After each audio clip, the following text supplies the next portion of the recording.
Welcome to Super Context, a podcast autopsy of media. How we consume it and how it informs our everyday culture. I'm Christian Sager, a writer and a designer. And I'm Charlie Bennett, a librarian and a radio raconteur. Each episode is us trying to understand the entertainment world that we all live in. Just a little bit better. Today's episode of Super Context is about Basquiat.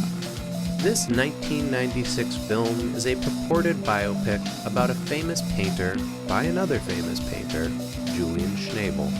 We ask whether the narrative this movie presents is an inaccurate portrayal of its subject because it exploits him, or because its director is commenting on his own place within the world of fine art. You can follow along with show notes at patreon.com/supercontext, or you can write us an email. Why do you think this movie is totally inaccurate? Because it's clear it's inaccurate. At supercontextpodcast@gmail.com. I used to do this comic book convention every year for 10 years that takes place in Charlotte, North Carolina. It's called Heroes Con.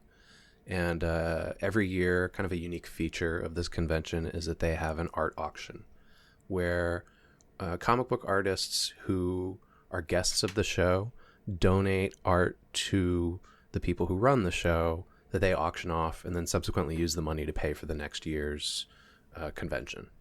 Is that art like pages, like original pages, or is it kind of anything that people might make art out of? It's all new, original stuff made specifically for the art auction. So you can't just throw one of your pages in. You have to make something that's specific for that event. So I probably started going in 2007, 2008, and I stopped in 2017. And it was really fascinating to watch what happens within the fine art world on a sort of microcosm level in a ballroom in a hotel in Charlotte with like 200 people. You got to see the various gradations of artists and how they treated each other and whether they supported each other or not. You got to see the infighting and the jealousy and the bickering. You got to see a lot of money getting thrown around. Sometimes a little money getting thrown around. I saw multiple times people drop $15,000, $20,000 on paintings at those without batting an eye. Like, I remember all of us in the room just being like, whoa, what comic fan just has that laying around? And there are people who clearly just go to that convention just for that auction to acquire new artwork for their homes. So when I watched Basquiat again for the first time in 20 years, I was like, oh yeah, I know all this now. Like, I'm very familiar with all this. The first time I saw it, I was in my early 20s. And I think I just watched it and was like, well, those people all seem terrible, and didn't really understand the socioeconomics surrounding the culture of fine art. And watching it now, I feel a lot more prepared to interact with people and a system like that in my real life. One of the things I've noticed about the movie Basquiat is that chunks of it change meaning to me the older I get, or as I get older, the meaning changes because of what I learn or how I'm feeling about the world at the time. In particular, there's a scene between Willem Dafoe and Jeffrey Wright. It's the best scene in the movie. It is in my mind. Remarkable. Yeah. Mm-hmm. And if you have not seen the movie, I will tell you about this scene. I can't recreate it perfectly, of course, because it's Willem Dafoe and Jeffrey Wright just like smoking as actors. But Willem Dafoe is an electrician, and Jeffrey Wright, playing Jean-Michel Basquiat, is his assistant in a gallery. And Willem Dafoe basically says, oh, you're a young artist. I'm an artist too. I never got famous. Nobody ever really paid attention to me when I was your age. I'm almost 40 now. I feel like I'm really just now coming into my own. I was able to find out who I was as an artist. You're rewriting it a little bit. I just watched it like an hour ago. What am I missing? He doesn't say any of the stuff that you just put in about being a young artist like Basquiat and not being famous. He never says when he started. He just says, I'm an artist, but I'm 40 and I feel like I'm just coming into my own. And then he says, it's always good to have something to fall back on, meaning being an electrician. But you forget that he says, how old are you, 20? And Basquiat says, yeah. He goes, yeah, no one paid attention to me when I was your age. Okay. I don't remember that, but okay. Well, as one of our faithful listeners pointed out, my memory is terrible. I make shit up all the time. Oh, I don't think that's true. I thought that Snagglepuss had a southern accent. I think that you have a steel trap jaw of a memory compared to mine. But I also think that you are very good at writing narratives into your memory that like help you remember things. Excellent. So you just brought me back to my point. Yeah. The narrative of that scene has changed for me a lot. I think when I first saw it, I imagined that we were making gentle or harsh fun of Willem Dafoe. Really? Yeah. Because he's like, I'm glad I didn't get big. I'm glad I didn't have any attention. I'm almost 40 now, and I think I'm really becoming the artist I want to be. Mm-hmm. And Jean-Michel Basquiat is like, I'm going to be famous. I'm going to go tell Milo over there, Julian Schnabel over there. I'm going to tell him he's going to know who I am any minute now. And these days, I'm like, yeah, the Dafoe guy, he knows what's up. Mm-hmm. That's interesting because when I watched it, I haven't watched this in 20 years. And I sat down to watch it and I thought to myself, what do I remember about this movie? I'm pretty sure I saw it in 1999. I said, I remember really liking two characters and hating everybody else. And the two characters I liked were Willem Dafoe and Michael Wincott. And then everybody else I was like, they're terrible. The gallery owner, art critic. Mm-hmm. Like I felt bad for Michael Wincott when I watched it the first time. The way that he was treated. You didn't like Benicio del Toro? Not really. No. He was my favorite. I really liked his. I'm not energy. surprised after watching this again. I mean, I think there's a lot to unpack here because you chose this as a pick, and it's got a lot of dots for Charlie, right? It's a 1990s art house film, 1996, set in New York. Very romanticized version of what New York is like if you're a young creative person. And it has a lot, holy shit, when I dug into the research, it has a lot of controversy around it. And I didn't realize that. So when I saw it, it was a little fairy tale of a single artist. And it sort of bent its story around Jean-Michel Basquiat. And, there was like the imagery that he would see, sort of the daydreaming hallucinations kind of. The surfing stuff? Yeah, the surfing stuff. And also there was just this sort of occasional, like almost surrealistic jump cut. Not literally a jump cut, but like we go from this scene to the next scene and a lot of what would be in a realistic movie is not covered. Yeah. Let me see if I can say that in a different way. Okay. I think that this movie tries to have a linear format, but then Schnabel, within that linear format, tries to do experimental art.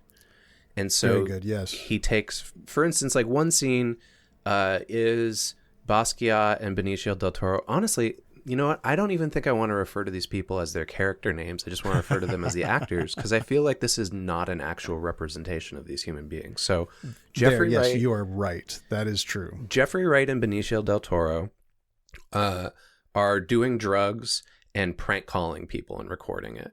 And the way that we see that, we don't actually see their mouths moving. What we see are jump cuts of them watching TV and staring off stoned while the audio from these prank calls plays in the background. Stuff like that happens, I'd say, every 10 or 15 minutes in this movie. So you'll be like sort of following like a linear narrative that's supposedly a biopic about this artist. And then they'll be like, oh, now here I am in Julian Schnabel's experimental art gallery for 5 minutes. Okay. Mm-hmm. And then it goes back to the narrative. It's a very artificial movie, which I think would be more interesting if Basquiat was a invented character.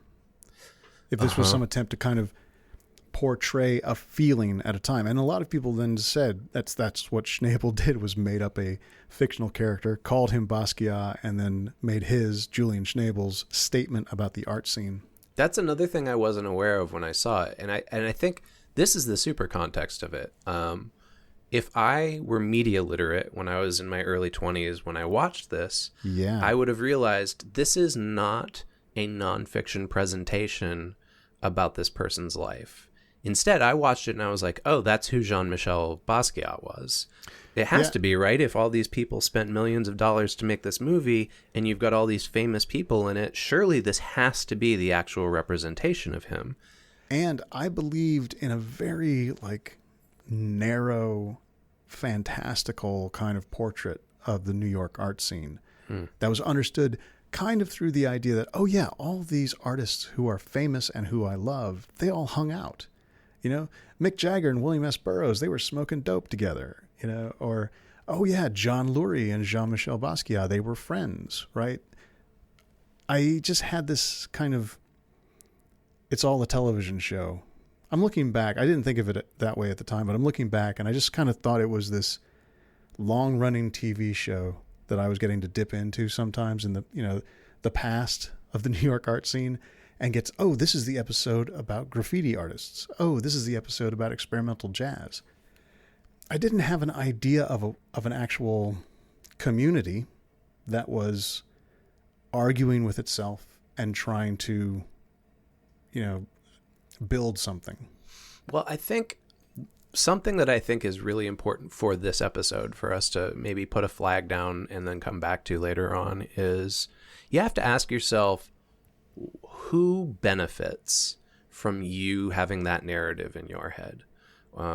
That everybody was pals and it was this wonderful romantic party. It was a big fun party and everybody was just sharing in the revelry of creative ideas, right? To me, the cynic, I watch this and I go, wow, this is even further exploiting and commodifying this guy. Even after he's dead. And it's being done by another artist. And then the question is that artist doing it to his own benefit, or is he doing it as art, as commentary on the art scene that he was also a part of? I have to imagine that this really pressed one of your buttons about self-made legends and authenticity. For sure. Yeah. And I would also, very subjectively throw out there, I watched this movie now as a man in his 40s, not in his 20s. And I'm the Willem Dafoe now. And I watch this and I go, wow, all these people are assholes. And I don't even know if I think many of them are talented. Okay. I think we've done our work. So Basquiat is a 1996 film about the life of artist Jean-Michel Basquiat, who became famous very quickly and died young in New York as part of the art scene.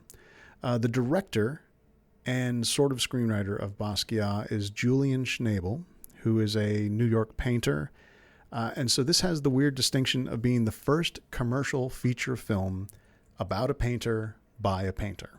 Now, I think you're more familiar with this guy than I am, Charlie, but my understanding is that he has gone on to make more movies about creative folks, including other painters, right? Let's see. I don't know that there's another painter yet, although it turns out I've missed some of his more recent movies. But yeah, he has continued to write and direct about people who are trapped by some understanding of them that comes from the outside.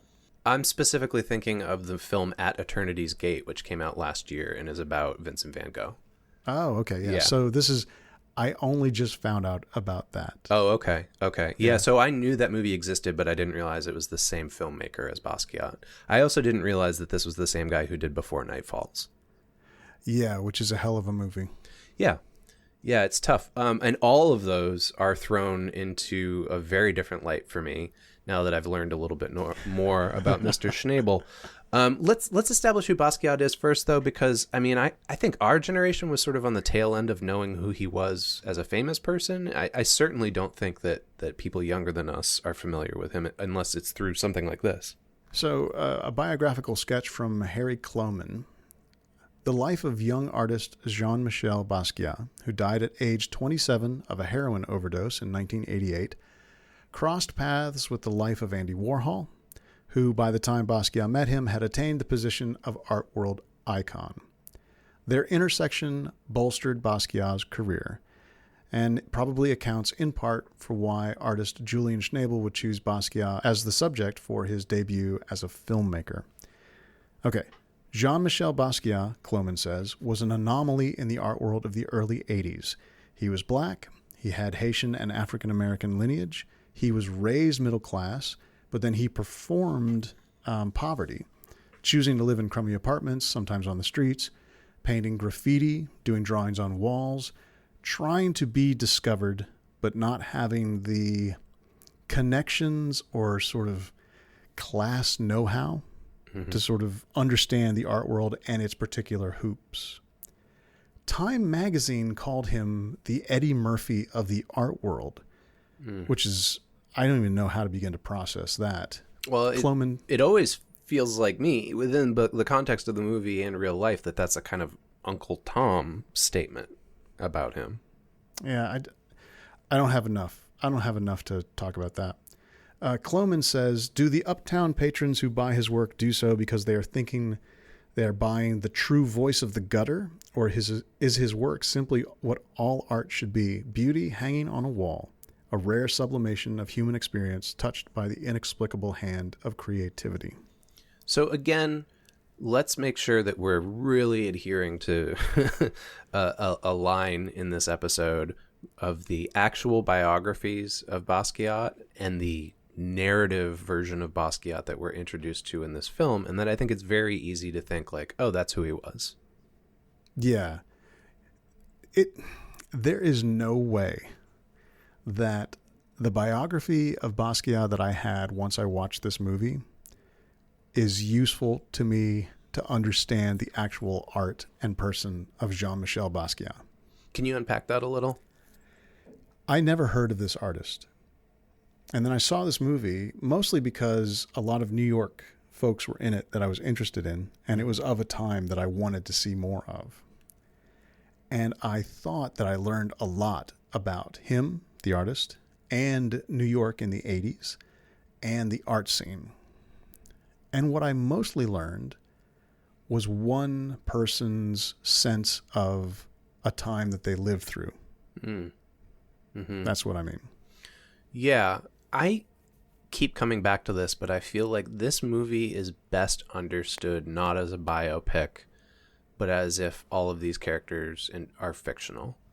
And while I was watching it, it was incredibly difficult to think of them as characters even, and not as the super famous people playing all of these characters. So let's talk about a famous person who made the movie, Julian Schnabel, who is an American painter and now filmmaker. He directed, as you said, Before Night Falls, The Diving Bell and the Butterfly, Lou Reed's Berlin, based on the record, Miral, and At Eternity's Gate. He was famous in the 80s for doing giant paintings, like bigger than people, with a lot of broken ceramic plates in them. And you actually see paintings like that in the movie. Yeah. When the Julian Schnabel stand-in, Milo, played by Gary Oldman, is interacting with Basquiat. So one thing that I immediately got thrown off by, both with doing the research and rewatching the movie, is that it is set up to make you think that this is all Schnabel's idea, that he did everything on his own. In fact, this movie was co-written with 3 other people. These are the people that worked on the story, and then I think Schnabel, like when you watch the movie, it says written by Julian Schnabel, but it is actually written by him and these other 3 people. John Bowe, who is an American author, he was a contributing writer for the New York Times. One of the things he's the most famous for is co-writing this screenplay with Julian Schnabel. Michael Holman, who's another filmmaker. He is described online as an artist, writer, and avant-garde musician, hip-hop impresario, theater director, as well as early 80s downtown scene subculturist. So he can't hold a job. He's also best known as the screenwriter for the film Basquiat. Okay. He has a very long entry there, but and then this name I'm going to get wrong. Lech Majewski, I believe, who is a Polish film and theater director, writer, poet, and painter. He's from Katowice, Poland. It looks like I don't think I recognize any of his movies either. But so these three people wrote a story, and then Schnabel made it into a movie, and he added his own stuff into it. His own stuff, in a lot of ways, being sort of the point of the story. For instance, Schnabel says, I know what it's like to be attacked as an artist. I know what it's like to be judged as an artist. I know what it's like to arrive as an artist and have fame and notoriety. I know what it's like to be accused of things that you never said or did. I know what it's like to be described as a piece of hype. I know what it's like to be appreciated as well as degraded. And so that's what he thinks happened to Basquiat. That's what he says is sort of his entry into the story of this young artist's life. Mm-hmm.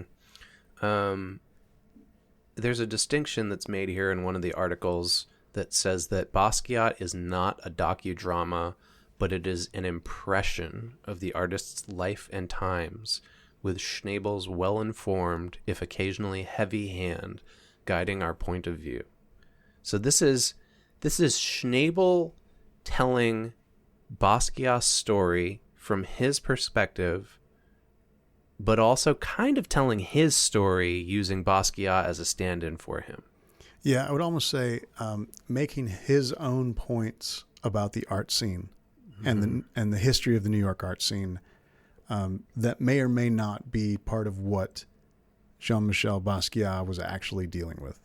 Another article here says it's of some significance that Schnabel took on this project because he, Basquiat, Haring, and Kruger were all products of the sordid, bull market-driven 1980s avant-garde art scene. That's something that I don't think that we're hammering home well enough. This is about art as capitalism.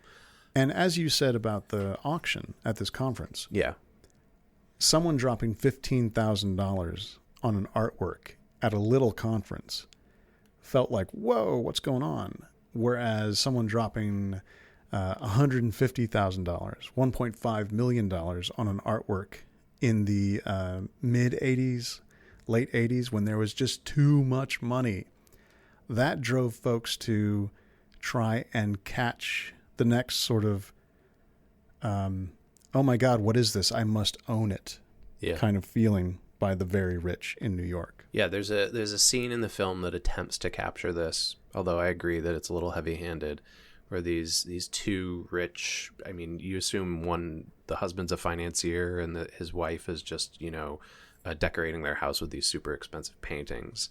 And they're told Basquiat's important. You should get in while the going is good and buy one of these pieces early. And they come in and they're not interested in the art or the aesthetics or the work. She's more interested in what the color is and whether it matches the things in her home.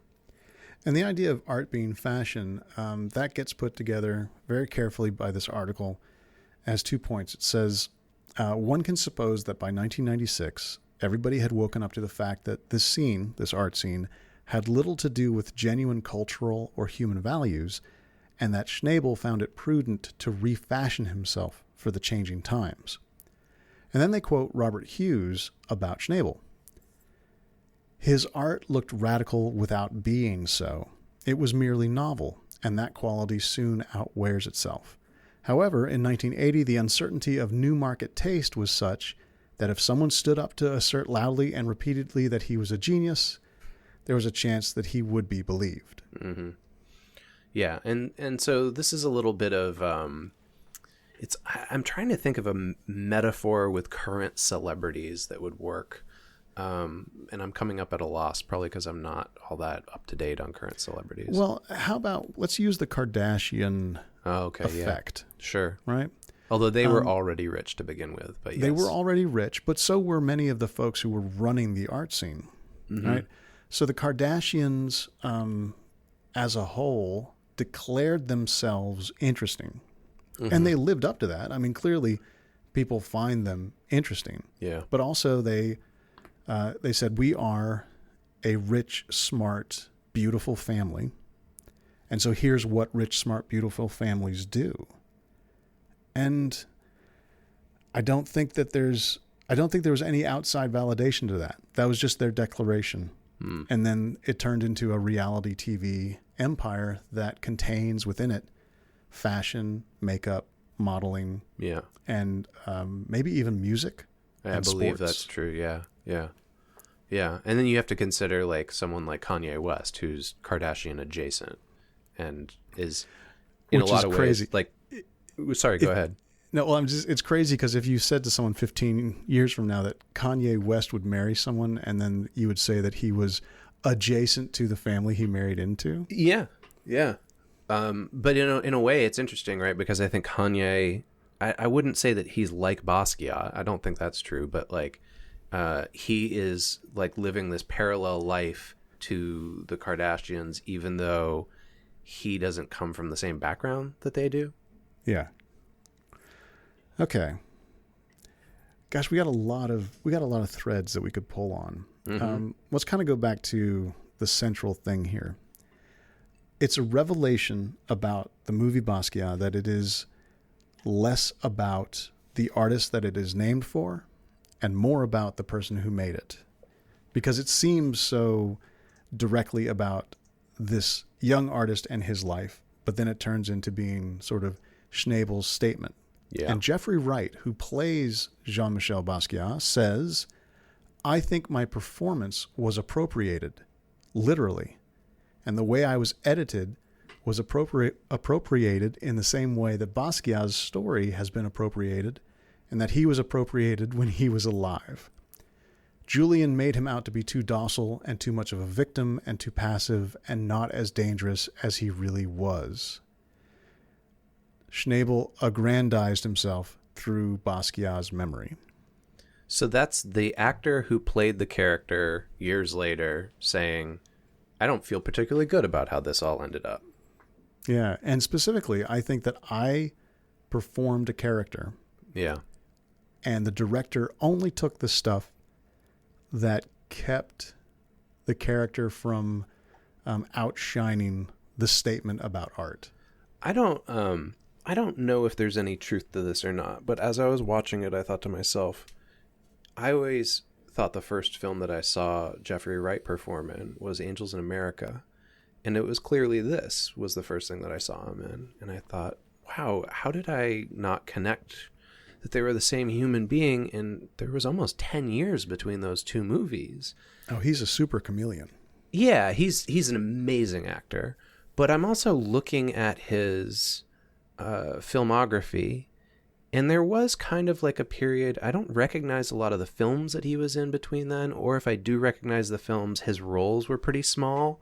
He went from being the star of this film alongside like insanely famous people like David Bowie and Gary Oldman, Dennis Hopper and Willem Dafoe and Parker Posey. Yeah, Parker. And I have to imagine, like, as a young actor, this was like a really formative experience, and that like he interacted with all those people and probably in some ways learned from them. And I wonder how much of that goes towards like the guy we know as Jeffrey right now, who's just like an amazing character actor. Yeah. There's also David Bowie to contend with in this movie. Mm-hmm. So David Bowie played Andy Warhol, and Paul Morrissey, who was a director who directed some Warhol-produced movies, he said of the portrayal, Bowie was the best by far of, portraying Warhol. You come away from Basquiat thinking Andy was comical and amusing, not a pretentious, phony piece of shit, which is how others show him. Bowie at least knew Andy. They went to the same parties. And as a little bit of trivia, the wig that David Bowie wears in the movie is the actual Warhol wig. Okay. Was not aware of that. So I'm curious, like, what's your relationship with Andy Warhol? Like, when let's say you are visiting a new city and you go into an art museum there and there's a Warhol on the wall. How does that make you feel when you look at it? I usually walk by it. Yeah. I am more attached to Warhol as a character in narrative, in TV and movies. Every year I learn more about Warhol that make me understand that he had a plan, that he was a funny person, not a like deranged and unlikable person, you know. But I think I bought into a kind of faux sort of Warhol against real art kind of dynamic. And I wanted to be on the side of real art. And I didn't understand that I was getting the whole thing wrong. Oh, interesting. Okay. Well, just for my 2 cents, I'll say that I have also felt kind of the same way in that, like, I walk by his art and I'm like, well, that's interesting. I like the colors he chose, but he's a character. Like, in some ways, a caricature. And I think what makes him interesting isn't the art itself, but it is the narrative that he composed. While we're talking about casting, we should mention, so Gary Oldman plays the character who is most clearly Julian Schnabel, even though he doesn't have his name. Yeah. And Benicio del Toro plays a best friend of Basquiat. John Lurie of the Lounge Lizards is a painter of repute and also was part of this scene. And in an interview in 2009, he had a few things to say about Schnabel and this casting. So Alan McInnes is the interviewer. He says, "What about Julian Schnabel?" And John Lurie says, "What about him?" And McInnes says, "I was amused by your painting Hittites attacking the Schnabel," which then Lurie goes on to explain like this. "That was sort of payback for the Basquiat movie. Basquiat was actually a good friend of mine, and so Julian sort of playing Stalin and rewriting history was a bit disconcerting to me. Me and Vincent Gallo are both played by Benicio del Toro. Two actually interesting people in Jean-Michel's life are composited into one person, and then this peripheral character named Julian, he's not named Julian, he's named Milo, but Lurie is saying this. This peripheral character named Julian is played by the best actor of the time, Gary Oldman. I never saw the movie." Let's put the brakes down for a second here. I didn't see Lurie in this film, but Vincent Gallo is for sure in this film.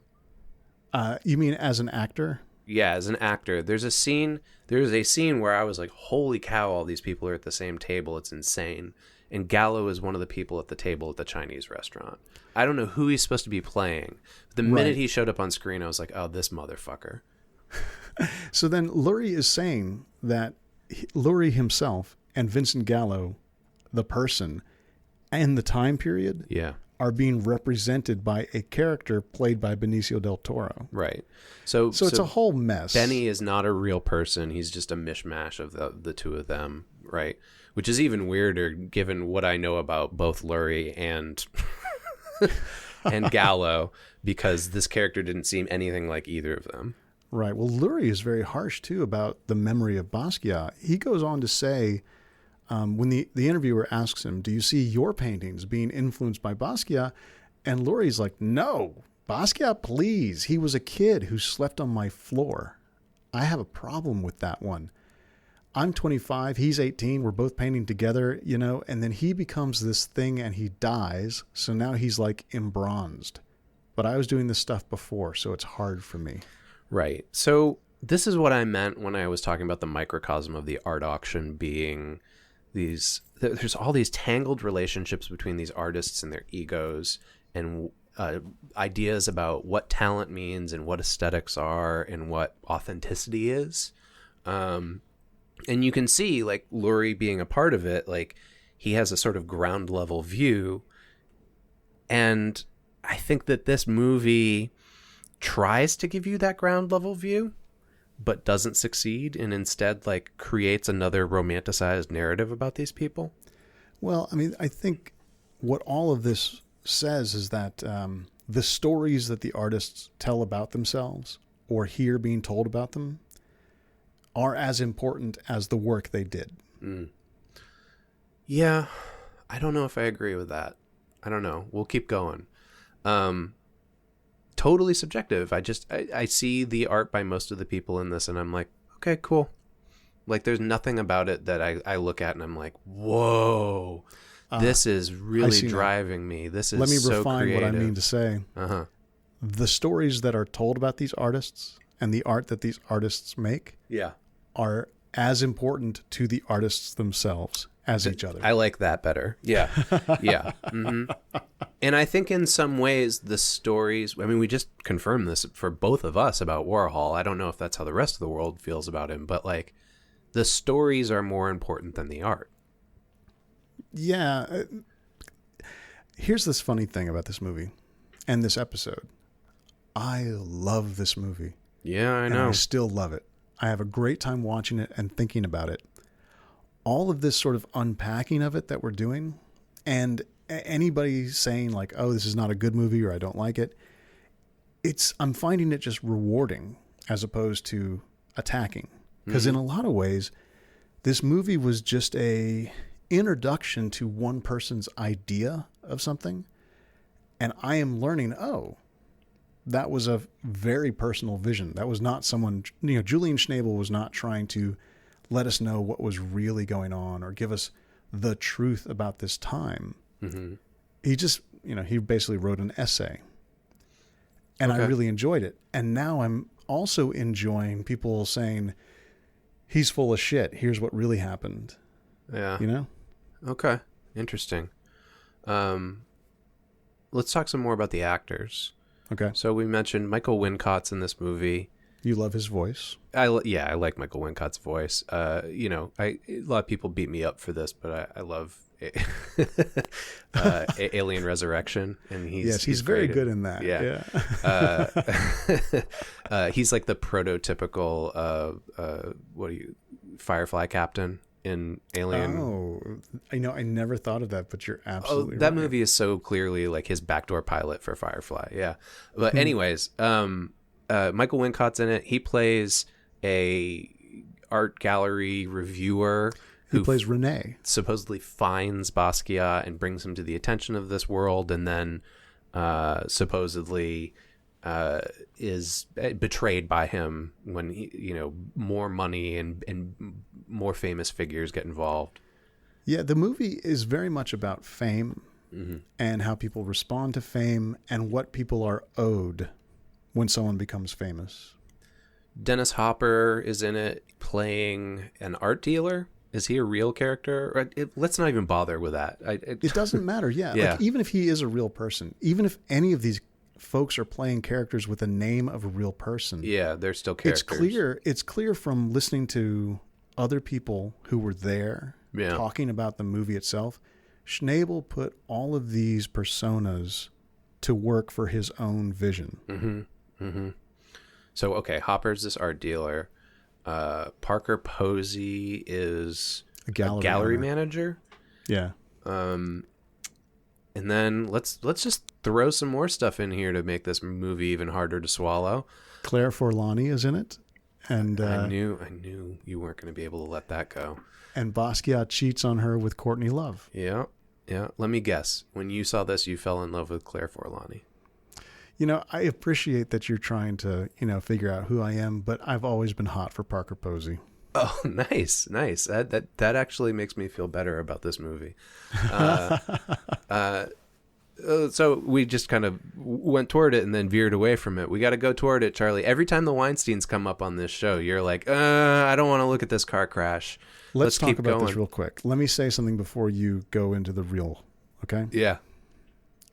So many of the movies that I really enjoyed in college and early 20s were Miramax movies. Mm. They were produced by the Weinsteins. Some youthful establishment of what narrative is like and what cool is like were produced by these fuckers. Mm-hmm. I can't believe that anything they touched was thus corrupted but everything is now suspect. And the more I think about that, the less I like myself. Okay. I appreciate that. I don't think I have as much of an attachment to them as you do, or the Miramax movies as you do. But I also, when I rewatch anything that has their names on it, I cringe and kind of go, geez, if only we knew then what we know now. And it makes this movie even harder to swallow, honestly, because like now it's like, okay, this movie is made by a liar and what would you call Harvey Weinstein? A sexual predator isn't even adequate. Yeah. I mean, scumbag. Yeah. Right? You know, an amoral rich person. Yeah. Yeah. And as we're recording this, I think it's maybe even more sensitive because his trial is going on, and I think he's trying to do some shenanigans with paying people out of court. Yeah, a certain amount of redemption or what do they call that? Like rehabilitation of his image. Okay, let's go back to the start here. Miramax Films is a entertainment company, an American entertainment company that is now owned by citizens of Qatar. Is it a company? Is it a one rich person who just bought it? I believe it's a holding company. Yeah. So this is from what I can tell, this is the holding pattern. So Miramax was started in 1979 by Bob and Harvey Weinstein, which is much earlier than I thought, actually. They were bought out by Walt Disney in 1993, which is very ironic when you know. Okay, wait. They weren't bought out. They were acquired. But they kept doing their own thing. But then they were funded by Walt Disney money. Mm-hmm. And things went fucking crazy after that. Yeah. So they kept running the company until 2005. Then they left and they founded the Weinstein Company. What is the very simple one sentence thing that is said about how Miramax was run while this film was being made was that the Weinsteins had more, quote, autonomy than other Disney-owned companies did. So you remember we talked about Fishbone being on Hollywood Records, which was Disney's record label. Mm. And they had these simple rules, like don't curse and don't talk about drugs. Yeah.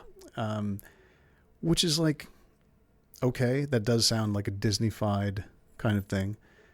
And then you think about what a film company owned by Disney, what kind of Hays Code shit, what kind of Catholic viewers sort of framework are they going to be going through?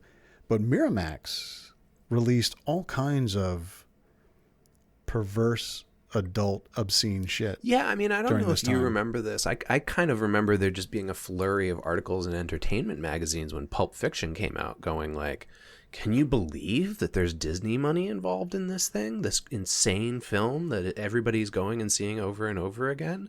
There was sort of a what has Disney gotten themselves involved in reaction from the mainstream, entertainment complex. 20%. So that's not the end of the story, though. Even after the Weinsteins left, Disney sold Miramax to a Qatari company called Filmyard Holdings in 2010. And then they sold it again to another Qatari-owned company. We've talked about this company before. I still don't know how to say it. Is it B-In or Bain Media Group? And that happened in 2016. It's spelled lowercase b-e, capital I, capital N. Yeah. And if I go to IMDb right now and look up Miramax to see what has come out recently, what are they cooking up in their kitchen? Let's say a movie called The Gentleman by Guy Ritchie with Matthew McConaughey, Charlie Hunnam. Oh, I just saw the trailer for that this weekend. Yeah, that's Miramax now. Okay, sure. I don't know. We always get into this when they come up on the show. I don't want to go too far down this path. I just think it's worth noting that these are immoral people, and we know that now.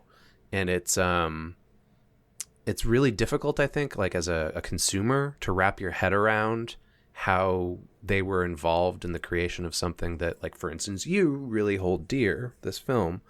And I'm sure, if we looked at Miramax's filmography, there's stuff that I hold dear too. And I even remember still in the late 90s, the sense of, oh, Harvey Weinstein is a bastard, right, was out there.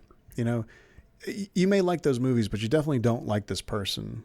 You wouldn't want to be in a room with these producers because they're unpleasant, right? And so there was an attempt to sort of push them out of my understanding of the movies I was watching. Yeah. And I was very much attached to the idea that they were giving money to auteurs to make the movies that they wanted to make.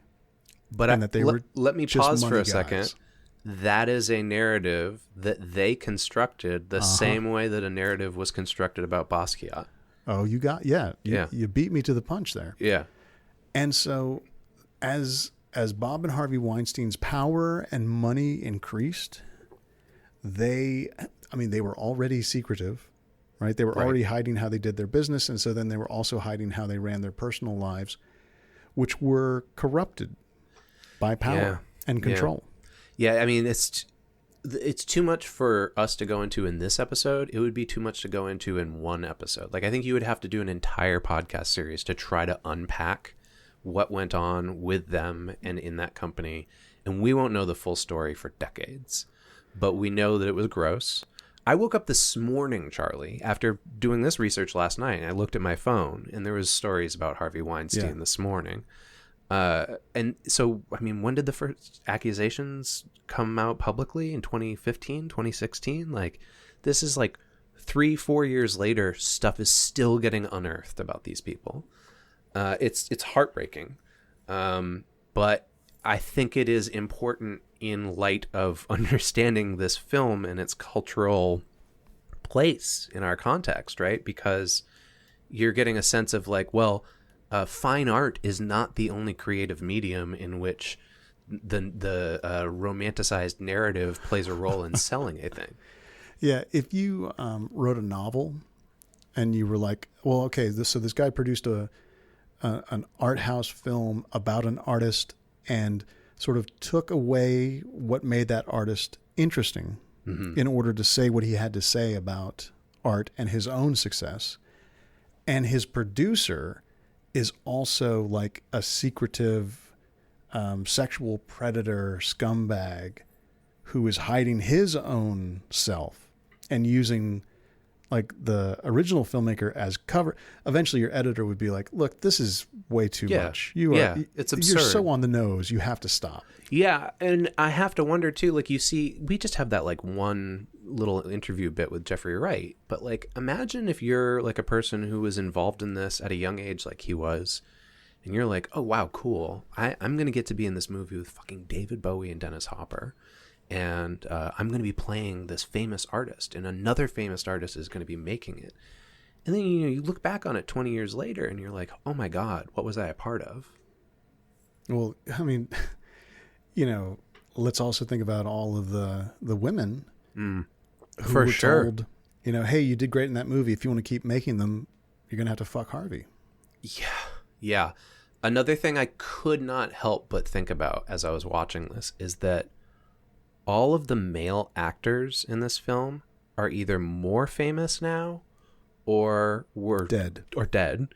All of the female actors in this are way less famous than they were at the time, or that they went on to be. Claire Forlani is a really good example. I was watching this and I was like, oh yeah, whatever happened to her? And like I looked her up real quick and it was like, oh yeah, she was like one of the biggest actresses in the world when she was in Meet Joe Black in 1999. And now she does like TV shows. And I'm not saying that to knock her. I'm just saying that we know it goes that to show system. the system doesn't value older women the way it values older men. And also there was a systematic blacklisting, faux blacklisting by the Weinsteins of certain actresses. Mm-hmm. They were like, oh, she's a problem. Don't hire her. Parker Posey. I mean, I don't think that was the narrative surrounding Parker Posey, but she's another good example. She was in everything in the 90s. And then I think now she's going back and making movies with people like, with Hal Hartley, like a lot of the folks that were involved in this, it's interesting to trace their careers. For instance, Willem Dafoe, right? You look at Willem Dafoe, he makes a cameo in this film. He goes on to play the Green Goblin in the Spider-Man movies, right? And then he's playing Van Gogh in another Julian Schnabel movie 20 years later, you know? It's like, it's really interesting to see the choices that they make in order to sustain their careers. Okay. I feel dirty. I'd like to go take a shower. Let's take a break. Chris, I don't think anybody would really care if we said, hey, let's do a podcast about Basquiat. If we were working for a company, they'd be like, really? Is this what you're going to waste your time on? But you know what? Because we're independent, we can waste our time on whatever we want. Whoa, that was a sharp turn that I wasn't expecting. I don't know. I think that they would care if it was a true crime podcast about Basquiat. Oh, that's another turn that I didn't expect. Yeah. Well, really what I'm talking about is this is such a personal episode for me because it is about a movie that I watched at a certain time in my life, and being able to go back and explore that movie through the lens of super context is really remarkable. And it's also nice to know that our Patreon community that keeps this podcast going trusts us enough to let us go back and do this kind of thing. Yeah, I'll put it another way. I think we're really lucky that we have a Patreon community of listeners who help support this show, rather than having extremely rich investors who come in and kind of blow up the narrative about how we make this show, right? And so that allows us to do things like this that are a little bit, I don't know, more healthy than, say, shooting up heroin. So thank you, Patreon listeners, for keeping Charlie from doing heroin. Gosh, yeah. Thank you, everybody. Also, thank you for paying our hosting fees, covering the expenses of getting the media that we research, and keeping our recording setup up to date. If you go to patreon.com/supercontext, you can see some more of the stuff that we hope to do with more support, like getting transcripts for all the episodes, creating an internship, even paying for travel so we can record in person. Maybe at a location in New York that's in the movie. Yeah, exactly. We could record in one of those art studios. It would be very boomy in there, I would imagine. If we got enough money, we could record in the back of a taxi that just circled Manhattan for as long as it took. Oh, God. It sounds like an episode of Terrific City, actually. So we don't just take this support and don't give anything back for it. We actually include several rewards for your patron involvement. This includes outtakes and blooper reels. There's also bi-weekly bonus mini episodes. And then every month we do an extra episode of Super Context called Super King Context, where we cover specifically Stephen King adaptations that are only available through our patron feed. We also allow our patrons to help us choose topics, ask us questions, or include live ad reads on the show. Now, one thing we do for everybody, unless they ask us not to, is thank them by name every episode. And right here and now is when we do that. Thank you to Alex Laird, Ambrose Allen, Amit Doshi, B.B. Schwells, Bennett Callahan, Beth Barnett, Billy Whitehouse, Brian Chovanik, Caroline Zoids, Chris Marlton, Cliff Landis, Coco, Dave Jordan, Dave Wachter, and Eilish Phillips. Thank you to Elijah Tilstra, Evan Mapstone, Fred Rasco, Ira James Udiskin, Jason Puckett, Jess Staten, Jill Kaufman, and Joseph Ileo. Thank you to Junta/Cult, Calvin Ellis, Carmela Patovich, Kate Sharon, Kevin Wetter, Christian Hirvela, Lee Fowler, Liliana Gill, Lokesh Dakar, Luigi Oswego, Melinda Hale, Miriam Meany, Misha Moon, and Nathan Weatherford. Thank you to Neil G. McGuire, Nick Sage, Patrick Malka, Pete Bowe, Philip, R.M. Rhodes, Rainadin, Matt and Rachel, Rob Sloan, Robert Negoesco, Roman Marichek, Ron Bilodeau, and Ross Llewellyn. And thank you to Ryan O'Neill, Sari Nichols, Simon Workman, Tara Mishak, Thomas Tremberger, Veal Height, and Whitney Buchanan. To continue to keep Charlie clean, please visit us at patreon.com/supercontext. And we're back. Well, Chris, we were talking about depravity and depredations. Let's continue that and talk about money. So Basquiat opened in 1996. It was a summer movie. It came out in 6 venues in 1996. See, it wasn't a summer movie. It was a movie that was released in August. Yeah. The first weekend it was out, it earned $83,000. The ultimate total gross for this film is a little over $3 million domestically. I don't know what this movie cost, but I can't imagine that you get David Bowie and Dennis Hopper and Gary Oldman into a room for less than $3 million. Well, I mean, don't forget that Schnabel was hot shit. This was an art movie by an artist who was famous in the art scene about an artist that everyone was interested in. I mean, so you think that they may have donated their time to this? Not donated, but the way that we got actors like John Travolta in Pulp Fiction was that they worked for scale. They didn't do their fee. They said, I will work for scale. So it wasn't illegal. It wasn't a favor or like stolen labor, but they left their persona outside the negotiating room. Okay. And I think that probably happened here because, how could you afford Dennis Hopper's fee? He'd done Speed at this point. Right. I believe Waterworld had also come out. That maybe might be this why was they it. could He was get like, him. I need to do this to cleanse my soul. There's a lot of things Hopper needed to cleanse his soul over. Waterworld isn't top of the list. It is hilarious that Dennis Hopper plays the opposite of his persona in this. He's a very sweet guy. He's sad when Warhol dies.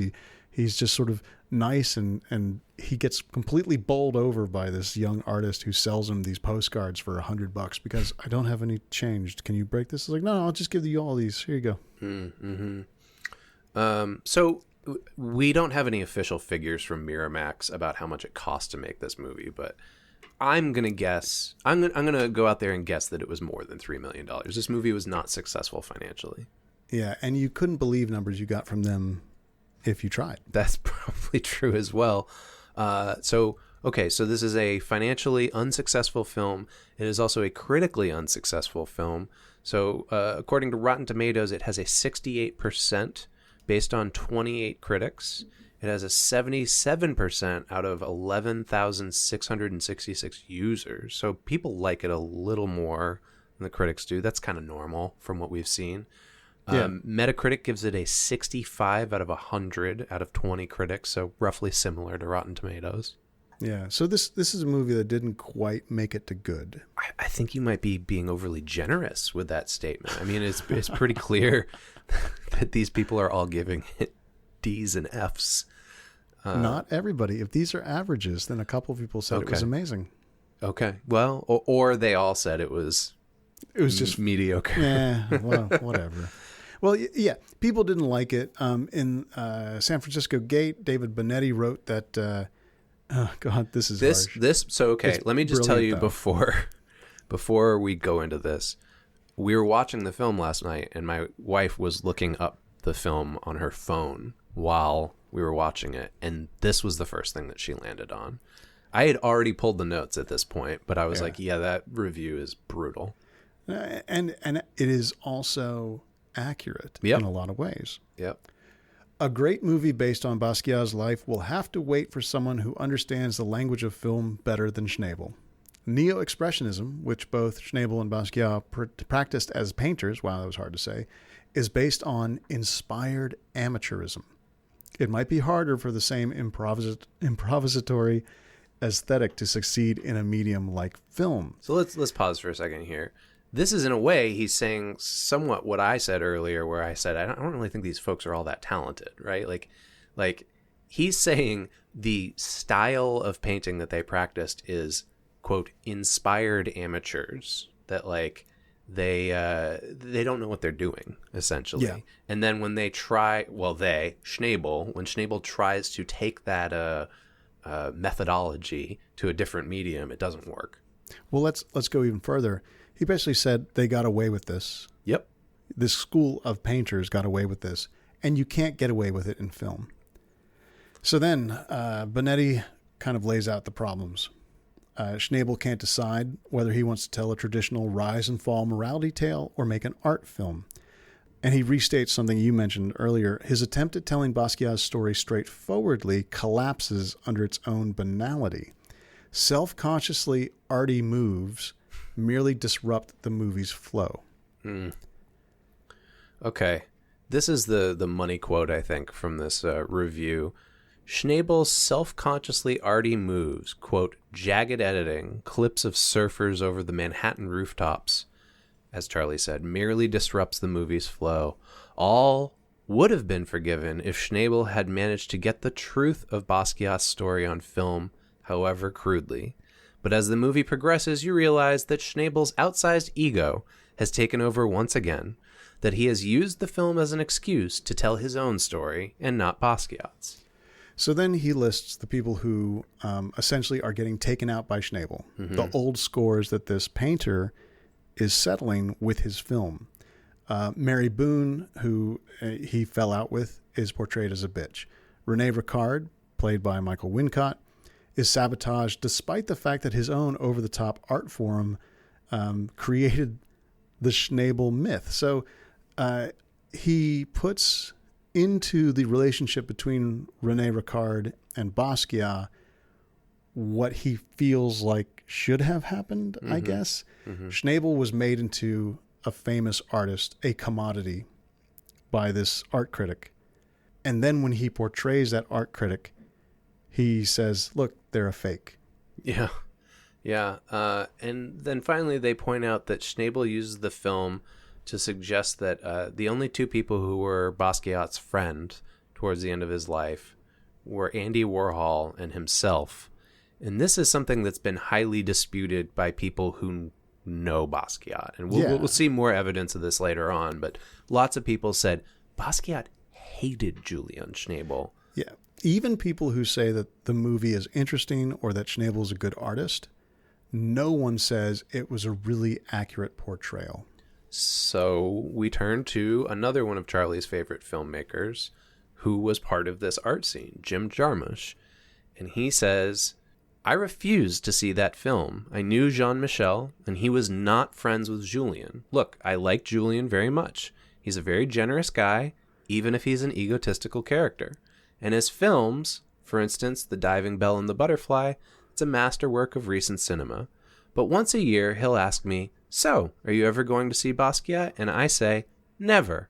I refused to talk to Schnabel about Jean-Michel when he was making the film. Jean-Michel was not a fan of Schnabel as a person back then, and I would not betray him in that way. John Lurie was directed by Jim Jarmusch multiple times, like kind of around this era. Mm-hmm. There's all of this kind of triangulated proof that Schnabel was just making up his own shit. Sure, yeah, You know? yeah. But also... But so the question becomes, is Schnabel making up his own shit to benefit himself or as a commentary on the fact that all of this is made up shit? Well, someone does point out that Gary Oldman is the nicest, sweetest, most successful artist in the movie. Yeah. And he is loving to his daughter, and he gets like a couple tags in scenes that are completely pointless to the plot. Yeah, for sure. I did not include this in our notes, Charlie, but that Is this about the Danny DeVito thing? Yes. Yes. That I'm glad you didn't include it. Yeah. It is a horrible personal attack. That's all I'm going to say is David Benetti makes a personal attack against Schnabel and his weight in this article based on the casting of Gary Oldman. It's people were furious about this movie when it came out. Yeah. And people who knew what was going on at the time. Folks like me who knew nothing except, oh yeah, in New York they paint and they make a lot of money. I was into it and I love Gary Oldman. But that's why those people were pissed off, because they knew kids like you were going to see it. Gary Oldman is also another person who now there has to be a little bit of, what he was up to at the time that I was really enjoying his performances was not great. Oh, is that right? I'm not familiar with his backstory. I just wanted to say that. I'm going to let it go by. Okay. Well, you're not going to say that he looks like Danny DeVito.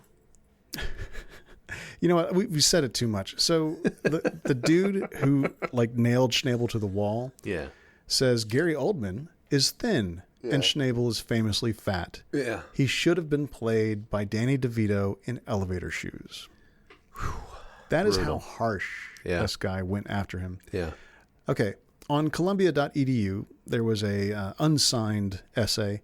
Yeah, just before you read this, I want to point out Multiple entries that I found were written on academic websites, whether they were signed or not. And I couldn't tell if they were by faculty or by students and they were just being hosted. But like, when you look up information about this film, it's a bunch of essays written by, academics in some way or another. It's going to be an essential text for people who are talking about the self-referential aspects of the New York art scene in the 80s, because an 80s painter made a 90s movie about the scene that he participated in. Mm-hmm. So this unsigned essay says, rather than understanding the complex interaction between art and commodification, Schnabel's film simply depicts the art gallery establishment as being populated by creeps.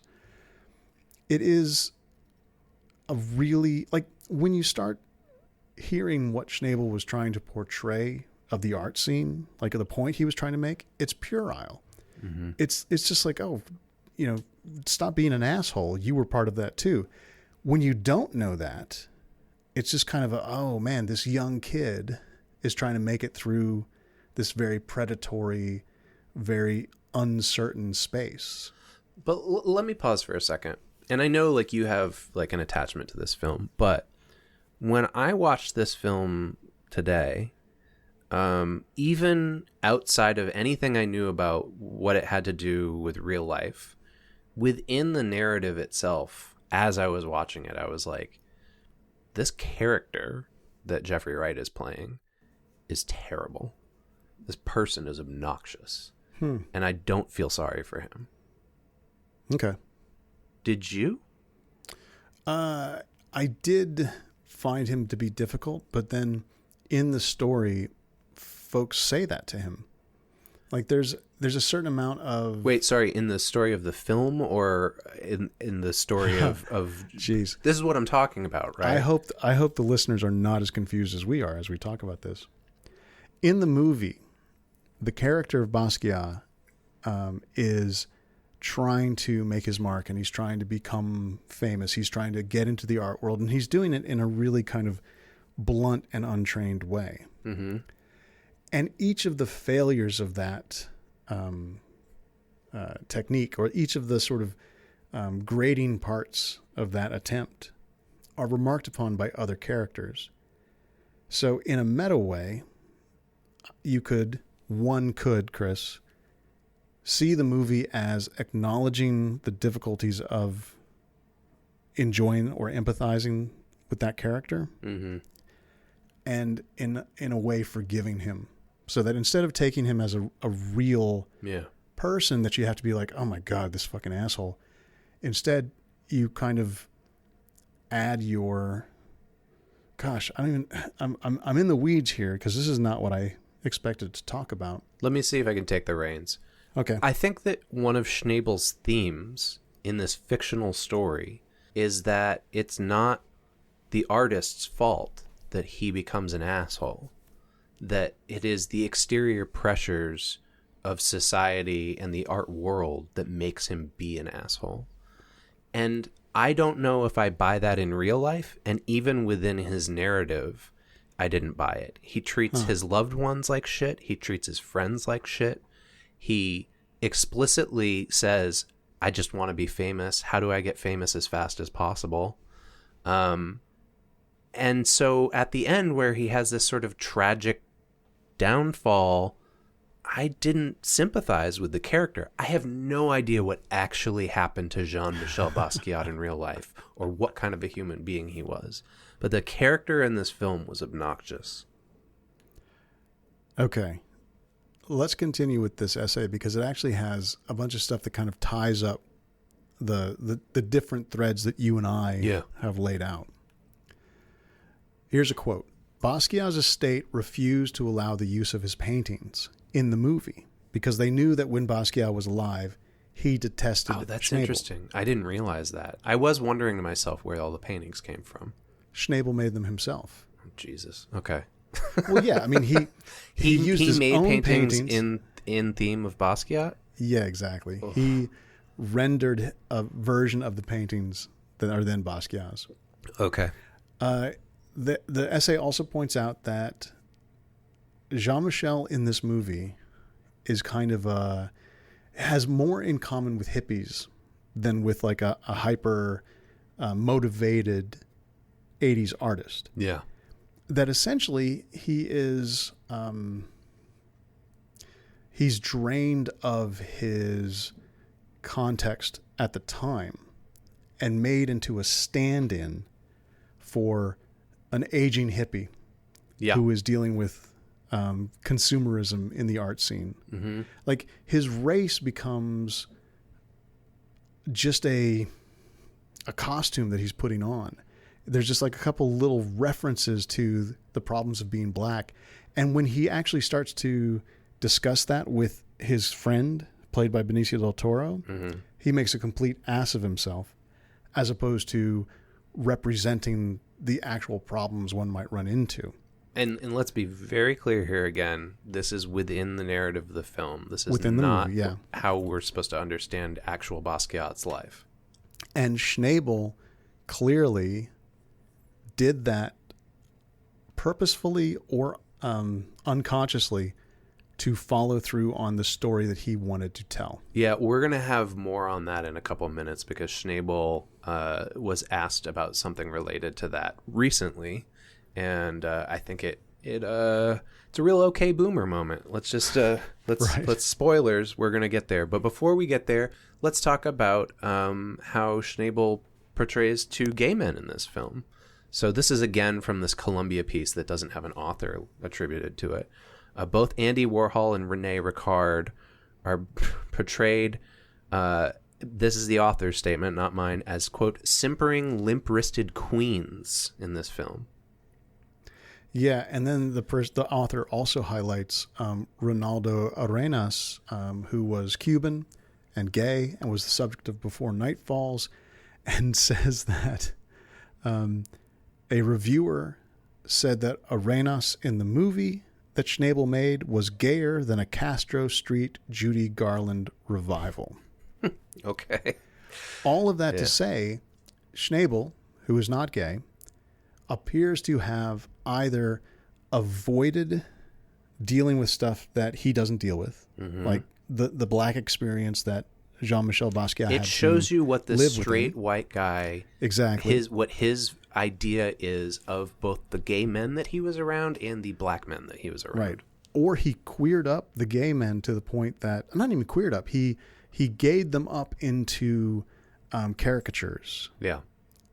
And made it so that they were stand-ins for a certain kind of stereotype. So the unattributed author of this piece, and there's going to be a link to this Columbia piece on our landing page if you want to read more, they say that they actually have met Rene Ricard and, quote, he has nothing in common with the caricature in Schnabel's film. The real Ricard is a smooth, urbane, witty, and intelligent man who favors navy blue blazers. In the film, he appears as a Richard Simmons type who's hysteric, and he goes out of control when Basquiat abandons him. Nothing can be further from the truth. So Schnabel would not be able to make this movie now. There would be too many there'd be too many, just people in the room saying, dude, you cannot. Right? Sorry, I want to zoom out, and I hope this doesn't feel like I'm attacking you, but it wouldn't get made because a sexual predator with a lot of money wouldn't have been in the room and said, oh, cool, this looks great to me. Let's put this out in the theater.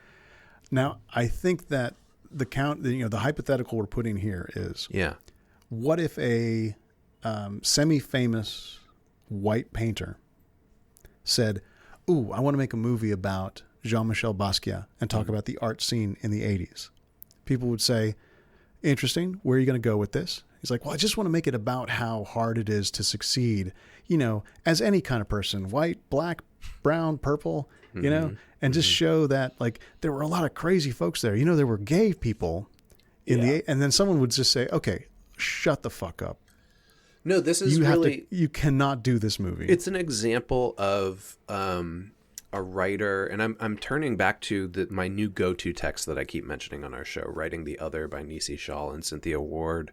Yeah. This is a real example of somebody writing a story and just assuming, well, I don't need to do research into what it's like to be people who aren't like me because I was there, man, and I've got this. Here's the end result of my hypothetical, because I don't think the reason I'm saying this could never be made now has nothing to do with the producers. It has everything to do with the way that Schnabel articulated the appropriateness for a white filmmaker to make a story about a black artist recently, after he had time to think it through. This is from 2018, and it's in a Guardian interview with him. I believe it is in reference to last year's movie Green Book and the controversy surrounding that film. So Green Book is a movie about the African-American experience, written and directed to be all about white people getting their shit together. So then people are asking Schnabel, hey, what about that movie you made?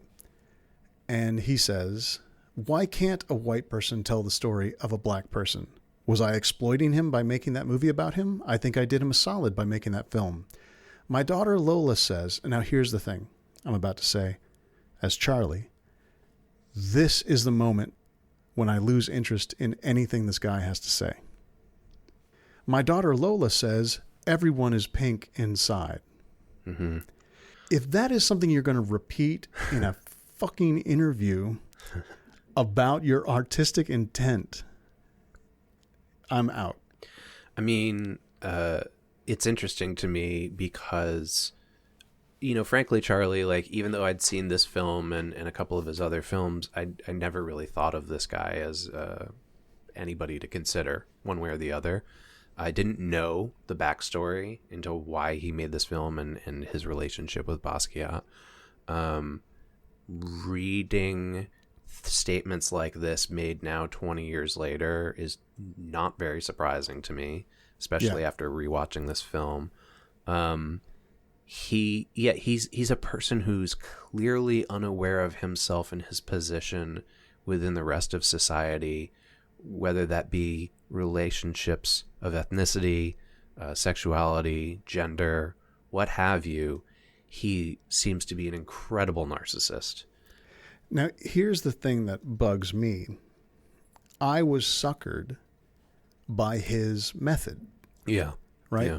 I identified with Jeffrey Wright in the movie performing a version of Basquiat that was drained of everything that made him a person, ethnically and creatively and some other adjective. He was a stand-in for a young person's belief that you have to want fame and go for it to be important. Mm-hmm. And I was into that. And the sort of the decoration of this story. Yeah. Oh my God, David Bowie's in it. He's playing Warhol. Look at Dennis Hopper. He's so cool. I love Michael Wincott's voice. Willem Dafoe was great. Benicio del Toro is so cool. All these things. Yeah. I bought them. And then before night falls, Javier Bardem is an incredibly charismatic actor. And I was totally taken with this sort of portrayal of pain. Yeah. Yeah. Which also seems to have been made in a kind of white bread heteronormative model that I didn't recognize at the time, and so I just bought right into it.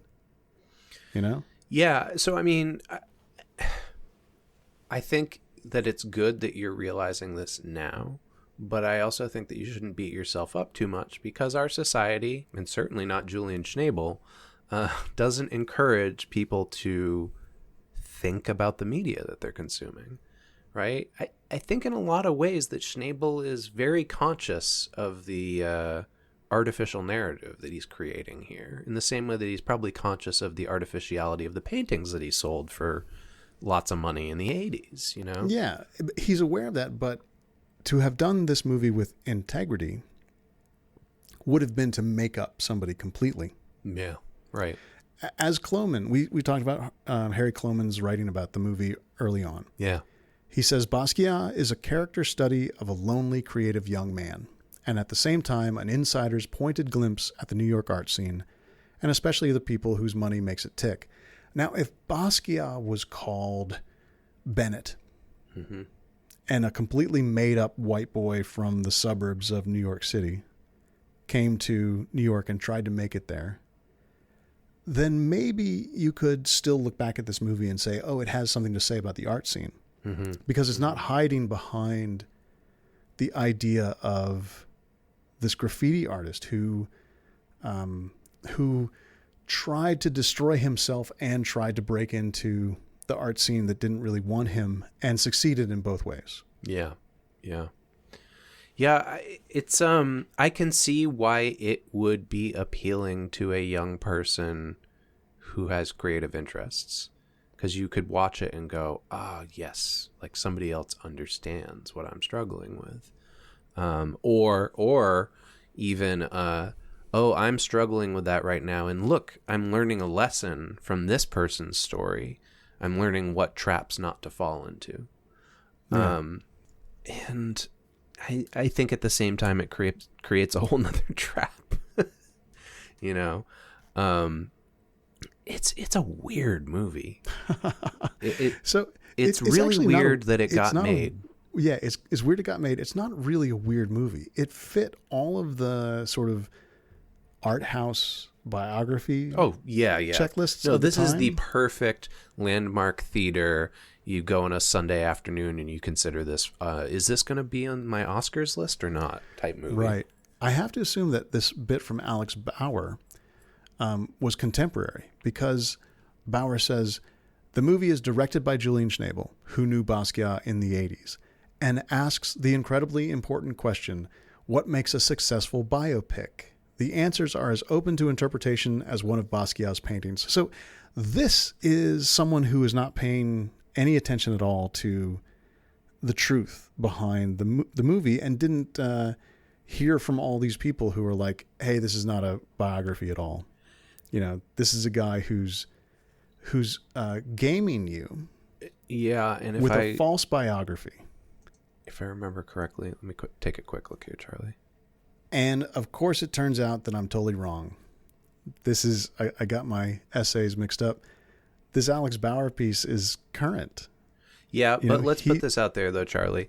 It was written in 2016, but it's on Medium.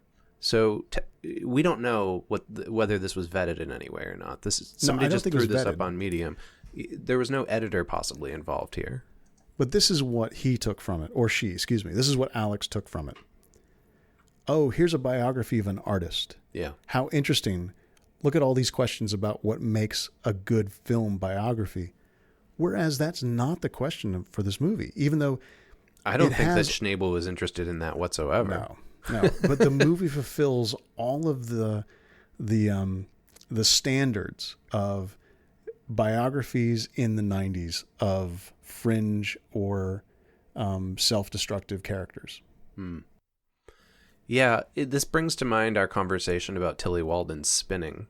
That the questions that Alex Bauer is posing here for Basquiat are a lot of the same questions that I was asking about memoir in that episode. And I don't know if... So in the same way that I don't know that Schnabel had the intention of this being a film that was supposed to be about the importance of biopics, I don't know necessarily that my criticism of Spinning as a memoir worked the same way either, right? So Bauer's asking all these questions. I think when I read Bauer's questions, what I'm taking away from it is like, does there need to be like a rubric for how we understand nonfiction presentations in film or storytelling about people's lives and whether or not they're accurate portrayals? And then the question becomes, is it then the reviewer's job to fact check all of these things and to tell you as a viewer whether you should be buying into the narrative or not? Or is it just their job simply to say, this is a quality narrative? You know, when Martin Scorsese did Raging Bull, I don't think that people said, oh, holy shit, look, this movie really shows you who Jake LaMotta is, who I didn't know anything about, and what it was like to be a boxer in New York. Mm-hmm. somehow the movie that Schnabel made, because of his position as a member of that art scene, it got misunderstood as a documentary, like a fictionalized documentary. And the reason I point out Martin Scorsese doing Raging Bull is because everyone understood that Scorsese was using this real person as a space to explore his own obsessions. You know, that De Niro and Scorsese were working together to make some kind of portrait of a kind of person, not the literal person. Which brings us to our last piece here in the research, which is from an article written by Charlie Finch. Finch takes a look at Schnabel's work over the years, and, you know, Schnabel's kind of go-to is to cover artists or poets or creative type people in films these three like films, this. They're like the first wave of Schnabel. Yeah.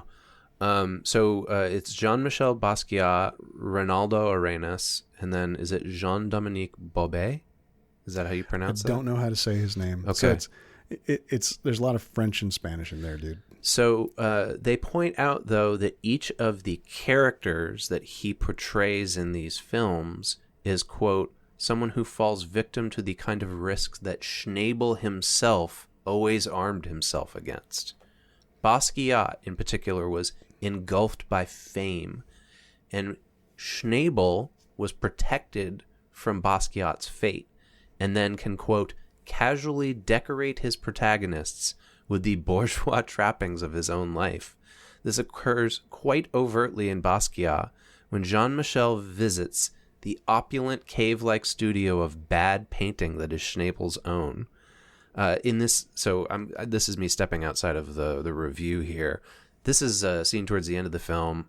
They share a plate of spaghetti together, and it was kind of remarkable watching how Gary Oldman played Schnabel, but also how Schnabel chose to depict himself in his own life as, like, there's assistants scurrying around and getting paintings ready for showings, and his daughter's just kind of meandering around. And they go into this one room, and there's this opulent dining table with these, like, gilded gold cups full of wine, and this massive plate of spaghetti that's just, you know, it's clearly not spaghetti that was made in, like, the kitchen at the house. It was like fancy restaurant spaghetti that Gary Oldman then serves to Jeffrey Wright. It's a weird scene, and it's weird it's weird because of the subtext, not because of the things that are going on between the characters and their dialogue. And the odd thing is that Gary Oldman throughout the movie is playing a painter who appears to have no ulterior motives and who is not offended by any sort of aggression or offense.